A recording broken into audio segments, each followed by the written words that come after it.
Hey, what's up guys? Welcome to my channel for my first of hopefully many reviews on Boku no Hero Academia Chapter 306. Okay, so I'm going to talk about the chapter a little bit out of order because I know the big talking point that everyone wants to get to since the leaks came out on Wednesday night has been the fact that, as we see at the end of the chapter, Deku apparently leaves UA, we get a 6-month time skip, and we see him with his tattered uniform overlooking a city saying a big monster or a big villain. And we get confirmation in this chapter or context to that because when the leaks came out, there wasn't really a context to why he's saying a big villain. But as we see in the chapter, he's saying a big villain's attacking because as he's overlooking the city that he's outside of, there is a villain attacking the city. So it seems like the idea is that he's going to be going into the city to try to stop that villain at the end or the beginning of next week's chapter. And ever since the leaks came out on Wednesday, the big question that everyone's been asking is why is Deku leaving UA? And I think this chapter pretty much paints a pretty clear picture as to why he's doing it. And that's because, for one, his family and friends are all at UA now. As we see in the chapter, we end up finding out that UA, in order to protect the civilians and family members who are close to the students at UA, they moved all the parents and family members into the building. So they're all living there now. And now that everyone knows, or now that Deku definitely knows that he has a target on his back because Shigaraki and All For One are going to be coming for him, the best thing he could do to protect him was to get as far away from him as possible. So that is the reason why Deku is leaving UA, because of the fact that he knows that if he's just staying there alongside them, especially now that his mom is there, he's just putting everyone else in danger. And you know what? I actually think this is a really cool and interesting way for Horikoshi to give fans exactly what they've been hoping for, but at the same time diverting their expectations. Because if you haven't been paying attention to the fandom for My Hero Academia, one of the big things that everyone's been hoping for, especially after this arc ended, or this last arc ended, was that we would be getting a huge time skip, kind of like how it went from Naruto to Naruto Shippuden, where we would be following the main cast after they graduated from UA and are actively working as heroes, and basically just go for the story from there. And that's kinda a hint of what Horikoshi's given us in this arc, or this upcoming arc, because now Deku is out of school. He's no longer part of UA. He's active on his own, being a rogue hero, traveling the world as he's training up his quirks, which is very interesting. Like I said, it's a very interesting way to give fans exactly what they want, but at the same time change the story up so it's not exactly what they're hoping for. And I'm really interested in seeing exactly how Horikoshi develops Deku's character from there, because now that Deku's on the road, basically traveling around as a hero, he has basically become a vigilante. Because even if Deku, as he's traveling around Japan, or assumedly the world, even if he is actively acting as a hero, because of the fact that he's not a licensed hero, because he hasn't graduated from UA and actually doesn't have an agency or anything like that, he is technically a vigilante. And as we've seen from My Hero Academia vigilantes, even if a hero or a person has the right intentions, if they are acting as a hero without having a license as a hero, they are still considered a criminal to the world's eyes. So I'm wondering how that's going to play into Deku going forward. Are there going to be people going after him because of the fact that he's working as a vigilante now? Is hero society so broken now that they won't even pay attention to vigilantes who are out there doing good work, even though prior to this they were always gung-ho about stopping vigilantes from acting as heroes? And actually, you know what? I just had this thought, maybe Deku isn't going on this journey alone, because even though we do only see him at the end of the chapter, who's to say that All Might isn't alongside with him on this journey, because he was a predecessor or a previous user of One For All, and he's Deku's mentor, so he would definitely want to go along with him on this journey to help him out. And actually, you know what? It wouldn't surprise me if Boku goes along with them on this journey because of the fact that he is kind of now technically connected to the whole One For All and All For One thing, because he was the first person, or at least the first student, that Deku and All Might told the full story to. So it wouldn't surprise me if he decided, after finding out that they were going on a journey, he followed them, caught up with them, and said, hey, you're not leaving me behind. Because again, he is definitely involved with the whole thing now, and because of the fact that he's Deku's main rival and someone who actually sees All Might as his mentor as well, he would definitely want to go with them on this journey. Now, speaking of All Might, the chapter actually opens up with Hawks and Best Genius actually coming to All Might and asking him the big question of what is going on with One For All.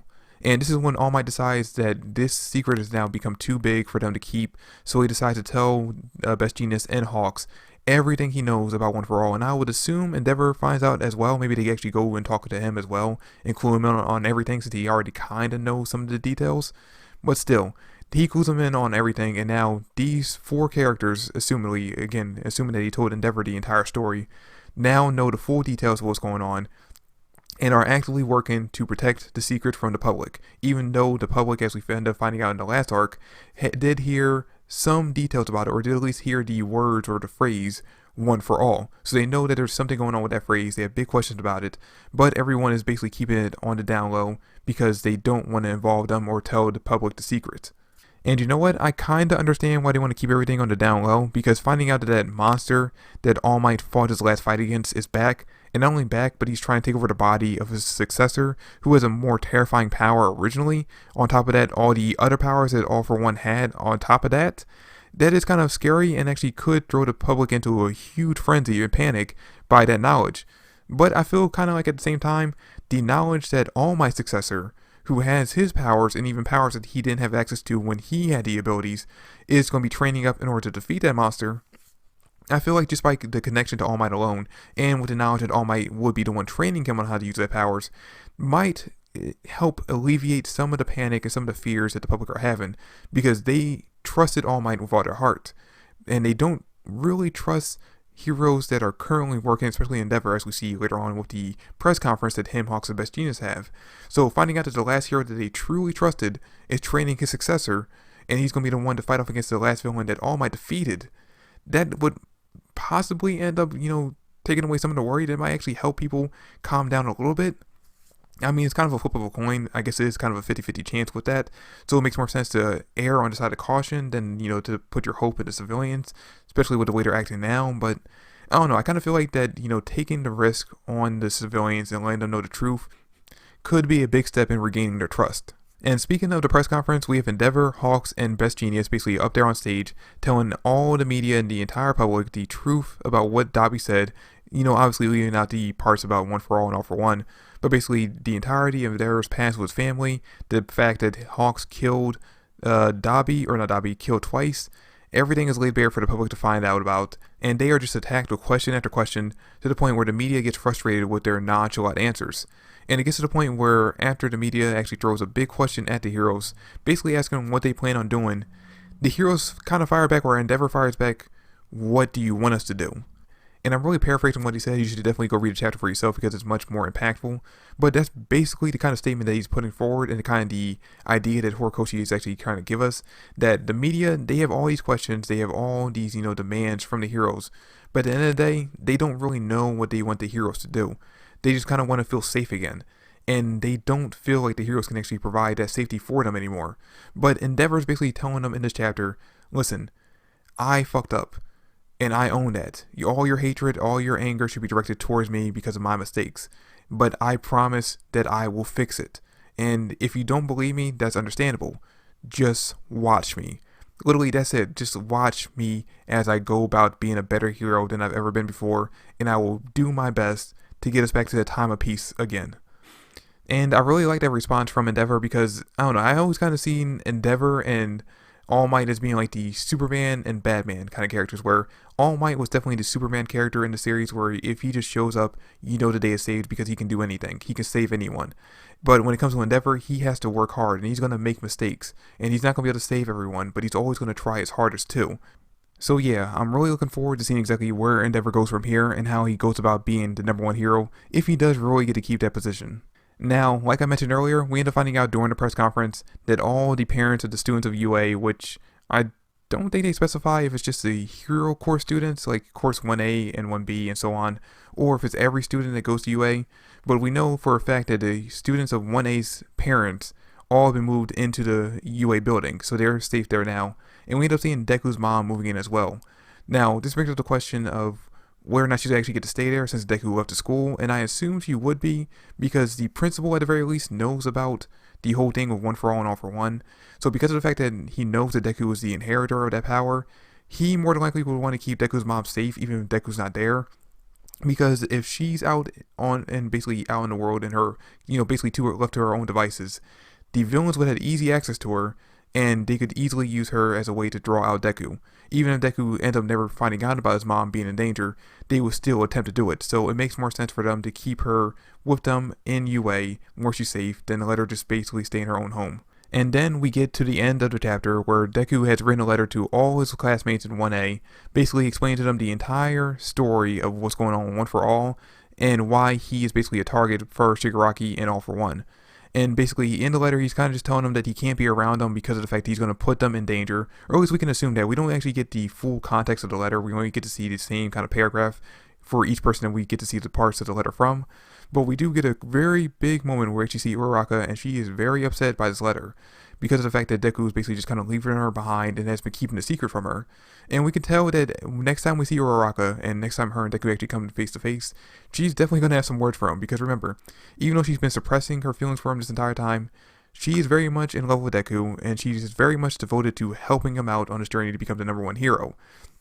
But by him basically leaving this note and basically just running away from all his friends and family, she more than likely is going to end up feeling very upset by the fact that he's leaving her behind, despite the fact that she's already decided that she's going to do everything she can to help him out. And not only that, the rest of the classmates are most likely going to be upset as well that Deku left him behind while he goes off on this big journey to fight off against this big bad guy.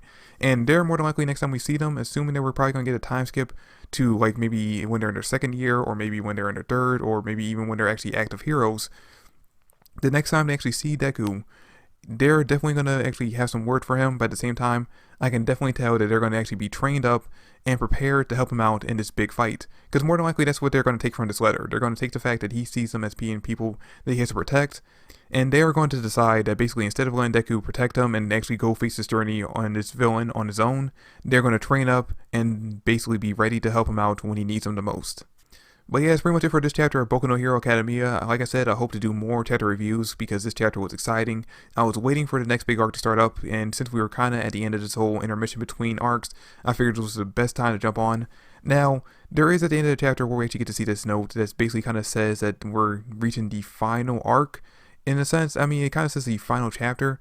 And I'm wondering if this means, and this actually has been something that people have been speculating on for the past few days, does this mean that we're actually getting to the ending of Boku no Hero Academia, or we're getting to the ending of this whole Academia portion? Are we actually basically just going to be going forward, kind of like how Naruto went into Naruto Shippuden? Are we going to be getting something like that? Or are we actually entering the final arc of Boku no Hero Academia? Now, one thing I do want you guys to keep in mind, that just because this possibly means we're entering the final arc of My Hero Academia, doesn't mean that the story is going to be ending in the next year or two. Keep in mind that when it comes down to One Piece, we're at the ending of that story technically, but we probably still have like another 5 to 6 years, maybe even 10 years left of that story to go on. And when it comes down to, well, when Naruto entered the final arc, the great, fourth Ninja War arc, that lasted for about 5 to 6 years. So just because we might be entering the final arc, doesn't mean we don't have years to come left to enjoy the story. But anyway, yeah, that's going to do it for this video. Thanks for watching. I hope you enjoyed. If you did, drop me a like, subscribe to the channel. I would greatly appreciate it. Comment down below your thoughts and theories, and I'll catch you guys in the next video. Peace.